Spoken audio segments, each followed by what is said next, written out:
n'écoutez absolument personne.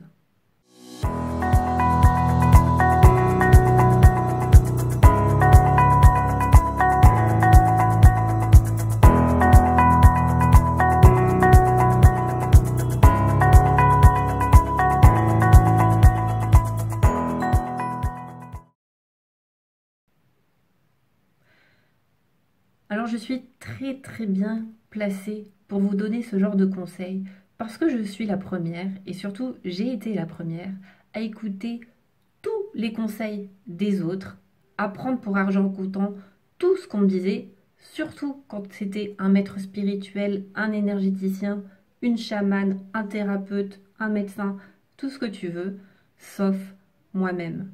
Et aujourd'hui, c'est ce que je transmets aux personnes que j'accompagne. Je leur apprends à être leur propre guide intérieur, leur propre maître intérieur, en prenant la responsabilité de leurs choix et en apprenant à s'écouter profondément. L'autre jour, et ça m'arrive souvent, j'ai régulièrement des clients qui me demandent des conseils sur comment ils devraient faire.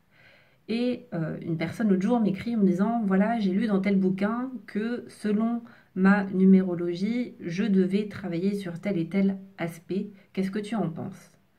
Et je lui ai dit, écoute, désolée, ma réponse ne va pas te plaire, mais je ne vais pas te répondre.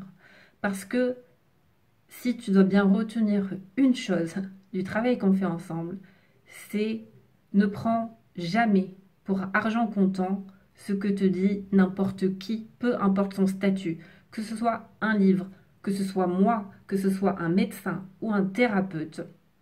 Tu peux entendre, tu peux écouter, bien sûr, bon, j'exagère un petit peu avec mon titre, mais ne prends pas pour argent comptant. Ça veut dire ça, n'écoute personne.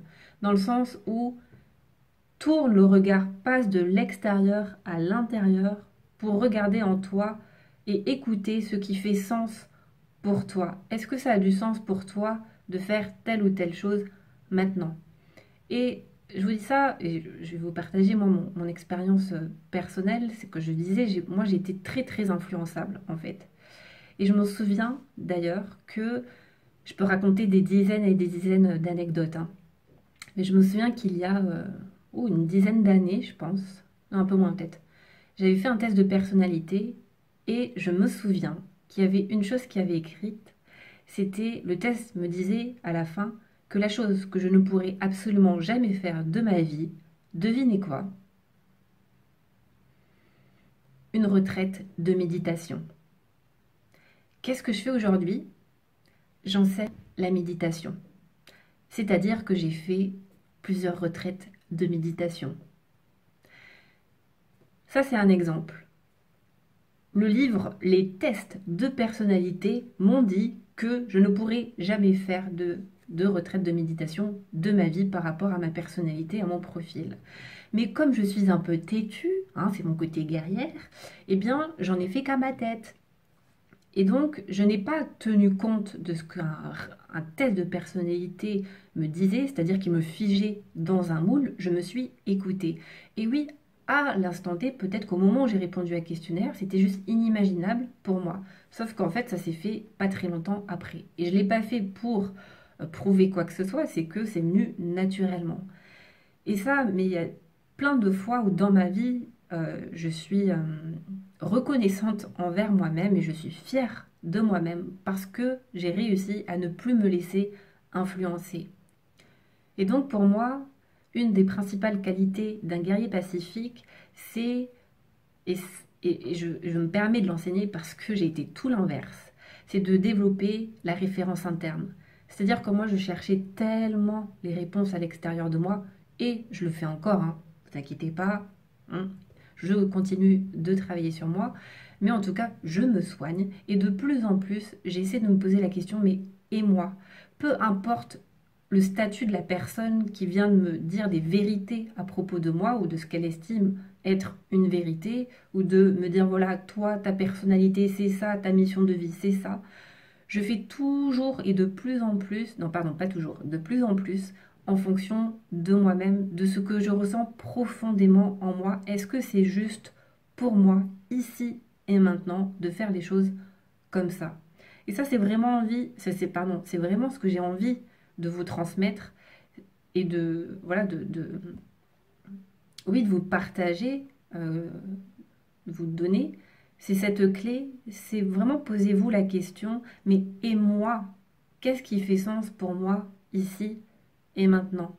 Pour de plus en plus, c'est ça la vraie liberté intérieure, c'est la liberté de choix et donc son libre arbitre.